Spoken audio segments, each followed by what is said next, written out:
We cannot aim at anything less than the union of Europe as a whole, and we look forward with confidence to the day when that union will be achieved. And so it came about. On the 25th of March 1957, 6 countries came together: France, Italy, West Germany, Belgium, the Netherlands and Luxembourg, to create the European Economic Community. This was a remarkable achievement when you consider that these countries just a few years earlier were at war, and one of these countries had subjugated most of the others in a terrible way. For them to get together so quickly after the Second World War is a big achievement, and the reason they did it was not for trade. Trade was the means, but the goal was peace. Peace on our continent.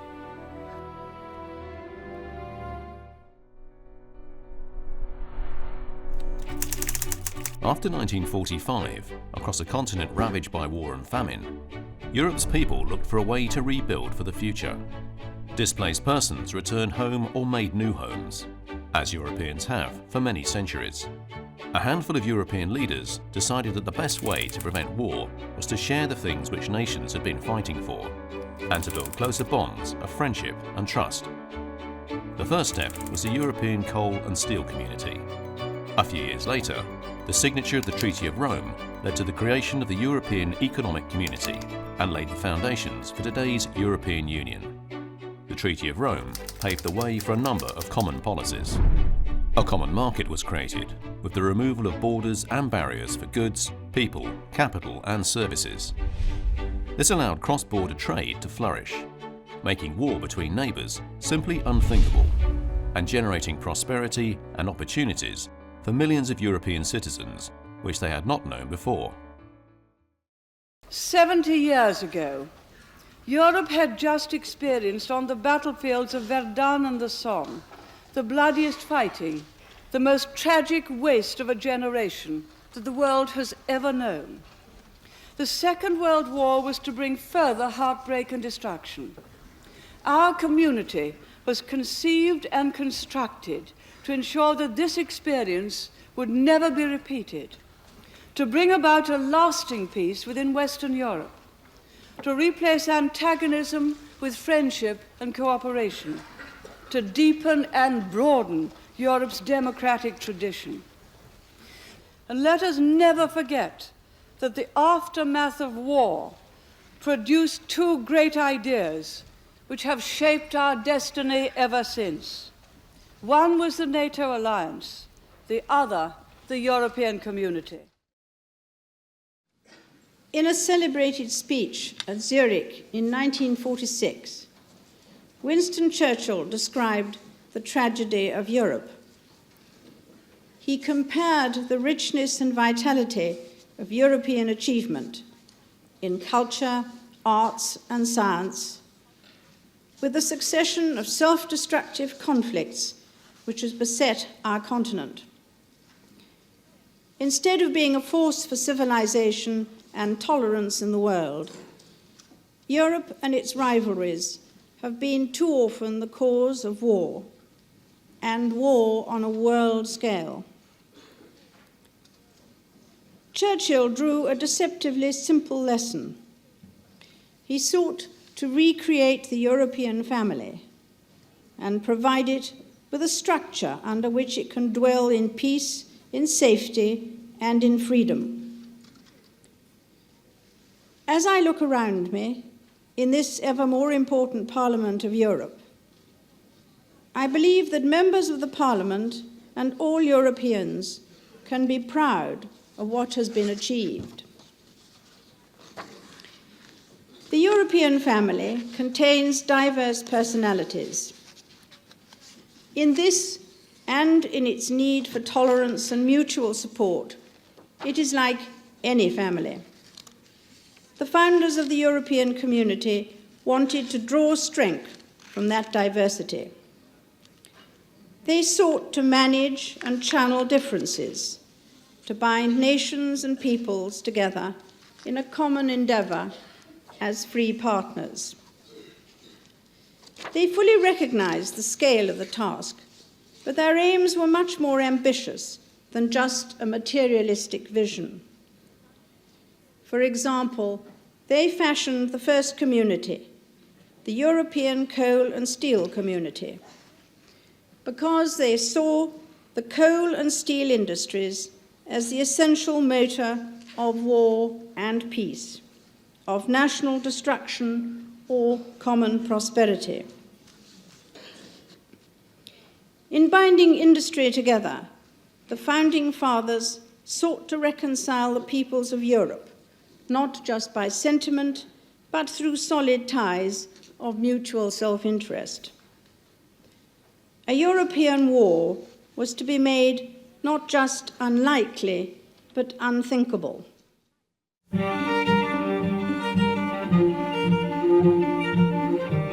L'Europe ne se fera pas d'un coup.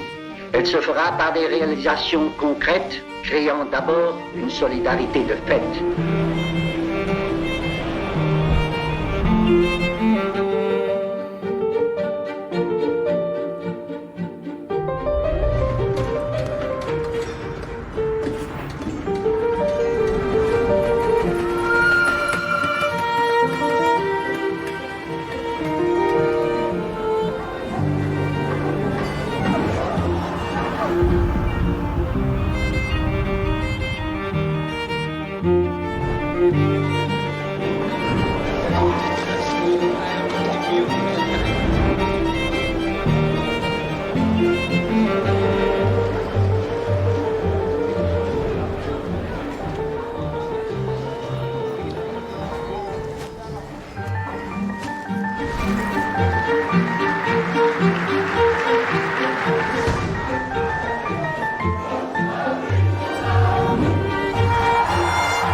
C'est un très grand honneur que vous m'avez fait en m'appelant à la présidence du Parlement européen.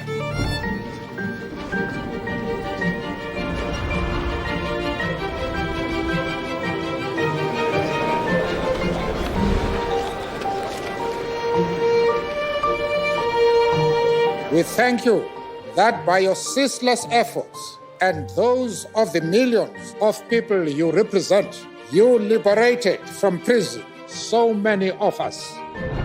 Ce peuple européen uni n'accepteront pas la domination d'une nation ou d'une culture sur d'autres, mais soutiendront le droit égal pour tous d'enrichir les autres de leurs différences.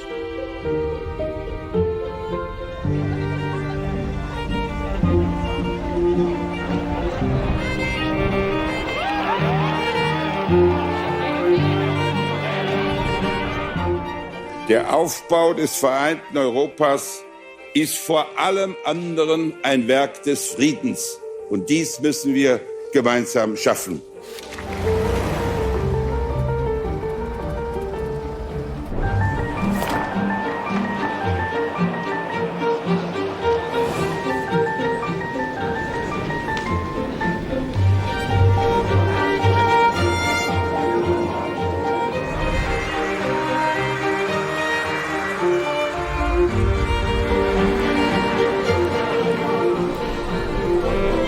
Le nationalisme, c'est la guerre.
нами Європейський Союз буде точно міцніший.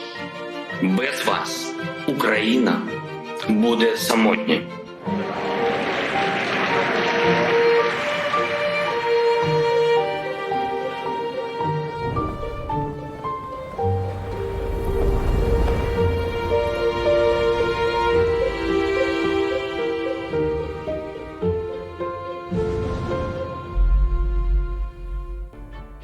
We are looking back on over 70 years of peace, which our continent has never known before. The journey has not always been smooth. It is a story of individuals and their lives. It is a story of institutions and their leaders, of men and women working tirelessly to overcome differences. It is the story of common values, common goals, common standards and common policies developed together, leading to the emergence of a stronger union between Europeans. In a globalized world, today more than ever, united we can shape the world and secure our place in it.